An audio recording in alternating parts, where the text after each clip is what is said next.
Whenever we build a new spot, I feel like it takes forever. It's like everything moves slowly, and then suddenly everything happens quickly. Right now is the slow phase. This means I can occupy my time with a project to please my aesthetic, a picture frame wall.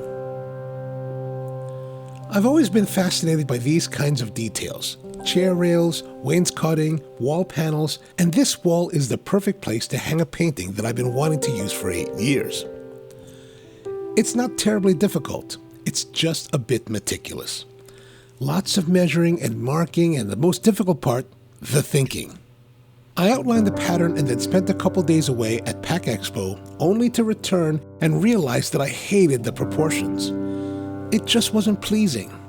So we changed it up and it looked a lot better. Another detail debated on was the chair rail height. Some sources said 36 inches, while others said 1/3 the height of the wall. But it was one of our viewers, Michael Ta, who advocated rigorously to go outside the box with the chair rail somewhere between 17 and 24 inches. He said the lower rail would give the panels a more rectangle feel, and even said some CAD drawings to help convince me. It felt weird putting the chair rail so low, but I thought we should just go for it. To do the picture frame molding, I recruited my dad. His steady hand, attention to detail, and patience for this kind of work surpasses my own. I'm prone to just going fast and loose, but my dad wants to do it right. He helped me put up the chair rail and wainscoting in the Hamden shop back in 2009, so it was a natural fit for him to help me here. And I got to spend some time with my dad.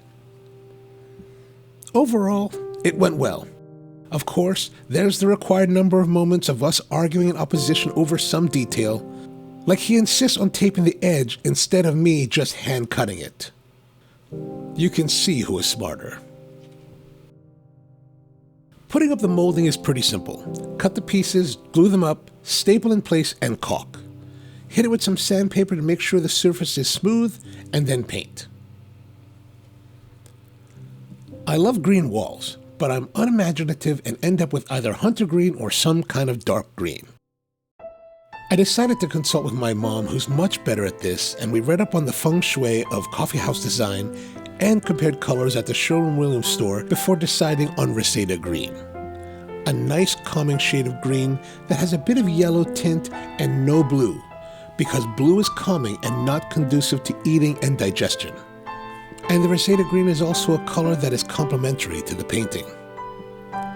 The 2 coats of paint went on pretty straightforward, but all the detail of the molding means that it's difficult to fully cover everything because what looks painted from one angle reveals unpainted patches from another. Then having the molding closer to the floor means that I'm crawling on the floor to paint where most people will never see. Of course, I could have left some of those spots unpainted, but it would have driven me crazy. At the end of the day, I think I'm pleased. I love the color and I love the molding. It feels very classic. Maybe I could even use it as a backdrop for YouTube.